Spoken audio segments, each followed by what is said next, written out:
И здравейте от Братислава. Всъщност съм планирала някои неща, които искам да посетя. И това е начинът, по който изглежда плана ми, обаче когато човек няма тетрадка, вариантът е да се пише върху билети и касови бележки. Важно е химикал да има. Първото нещо, което ще направя обаче е да отида да закуся. Отидох в едно заведение, което се казва Pancakes. Няма да давам нито линк, нито адрес, защото целта ми не е да му правя реклама. Поръчах си палачинка с солен карамел и лимонада и за всичко това платих 5 евро и 30 евроцента. Заведението се намира в центъра и може да се седна отвън. Беше много приятно. Тъй като не знаех къде ще остана през нощта, докато бях на това място си направих и резервация за легло в хостел. А за този хостел ще разкажа в края на видеото. Хапнах и сега отивам към замъка. И към момента доста ми харесва, аз не очаквах нищо, така че нямаше как да ме разочарова. Ето го замъка. Здравейте отново.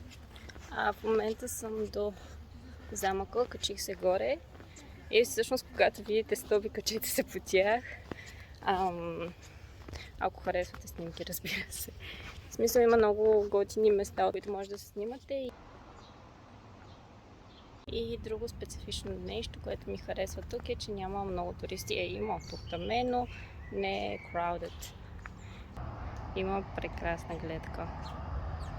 Значи, как да го обясня? Просто като видите замъка, се качете по стълбите, които виждате около замъка. В смисъл, първо има холм, след това стълби и след това е това прекрасно място, където може да се види панорама напълно безплатно. Не бъдете с дълги панталони, когато е 40 градуса.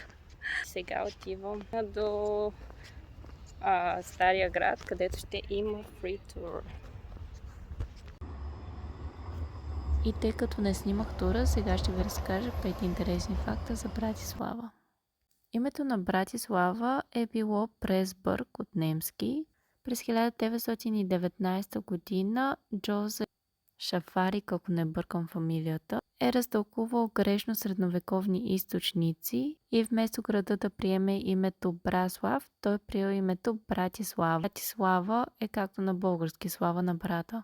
Между 16 и 19 век Братислава е била столица на кралство Унгария и там са били извършвани коронациите.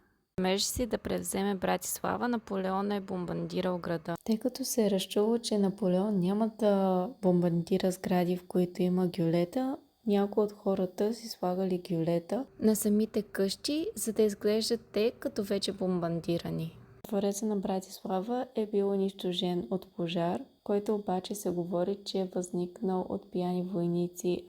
Зад мен се вижда моста SMP. На него се издига обсерватория, както и ресторант. Ресторант се нарича UFO, на български НЛО. Входът за ресторанта е 10 евро без консумация. Това е един от най-скъпите ресторанти в града. И това е портата на Свети Майкъл. Български Михаил би трябвало да бъде. Всъщност това е единственото запазено средновековно укрепление. Построено е през 14 век, но сегашният си вид придобива през 18 век, когато всъщност на върха е поставена статуя на Свети Михаил и също така на дракон. А това беше обяда ми. Всъщност панирания кашкавал е нещо типично за Словакия. А ето и касовата бележка. Само искам да кажа, че тази храна беше супер засищаща.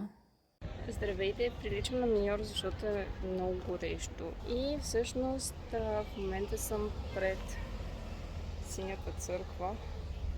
Ето, така изглежда.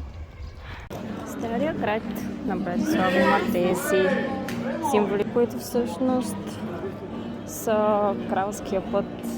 Това е президентството. В Словакия президента, като президента в България, т.е. Словакия е парламентарна република. То всъщност е доста близо до Стария град, така че може да се стигне пеша, не е нужно да се използва градски транспорт. И това е един фонтан. Тази част е за птиците, по средата е за хората и долу е за кучетата и котките. Водата в Словакия може да се пие от чешмата, безопасно е. И всъщност това, което беше интересно за този фонтан е, че понякога от него тече вино някои дни. Сега случая не е такъв. Нещо, което може да направите в Братислава, освен да пиете вино, е да хапнете един сладолед, защото много хубави. Не съм ги пробвала, защото нямах абсолютно никакво място. Нямаше как да не покажа и част от многобройните статуи на Братислава. Тъй като полета ми за Милано беше от Братислава, си взех билет, който е от Стария град до летището и е валиден 60 минути, струваше 1 евро и 30 евроцента.